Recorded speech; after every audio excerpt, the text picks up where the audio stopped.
Alamin naman natin kung buong linggong bubuhos ang ulang dala ng habagat at kung saang mga lugar ang apektado. Para po sa detalye, makakausap natin sa linya ng telepono si Veronica Torres, weather specialist ng Pag-asa. Magandang hapon po sa inyo, Ma'am Veronica. Pakibigyan nga po kami ng detalye. 3 low pressure area na po ito ang binabantayan nyo ngayon. Opo, magandang hapon din po sa inyo, madam, at sa ating mga taga-subaybay. Ngayong araw, tama po kayo, may mga low pressure area tayong minomonitor sa loob ng ating Philippine Area of Responsibility. Yung una nating low pressure area na minomonitor ay as of 3 a.m. nasa layong 1,140 kilometers east ng Central Luzon. Itong low pressure area na ito, mataas ang tsansa na maging isang ganap na bagyo ngayong hapon or sa mga susunod na sandali.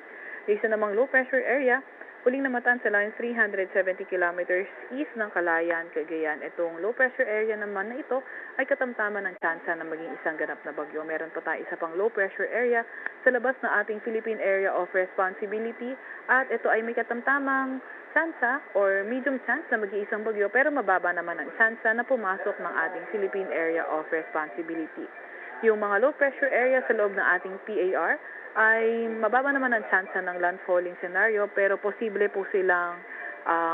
mag-merge at maging isang system na lamang.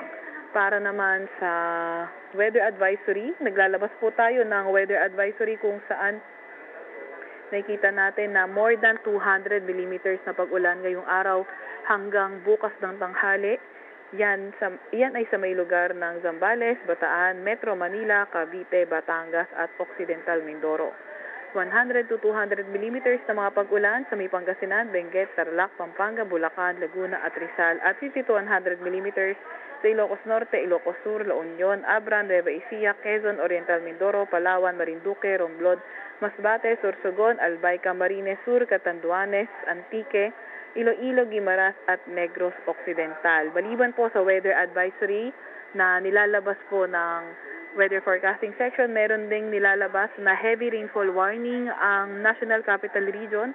PRSD ito ay updated kanina alas 2 ng hapon kung saan naka-orange warning na tayo sa Zambales, Bataan at Pampanga. Yellow warning naman sa Tarlac, Bulacan, Metro Manila, Cavite, Rizal, Batangas at Laguna. Light to moderate with occasional rains yung hinaasahan naman natin sa Nueva Ecija at Quezon.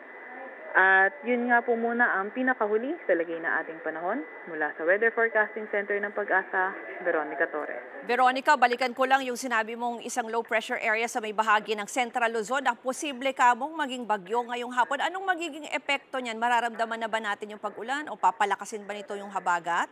Opo, tama po kayo. Ang nakikita natin ay posible nga nitong palakasin pa yung nararamdaman nating habagat. Kaya sa mga susunod na araw at tomorrow or pati na rin sa may Thursday, posible magpatuloy pa rin yung mga malalakas na mga pag-ulan. Maraming pong salamat kay Veronica Torres, ang weather specialist ng Pag-asa. Mga kapatid, Ruth Cabalco, para sa mabilis na pasada ng mga balitang dapat niyong malaman, mag-follow at mag-subscribe sa social media pages ng News 5.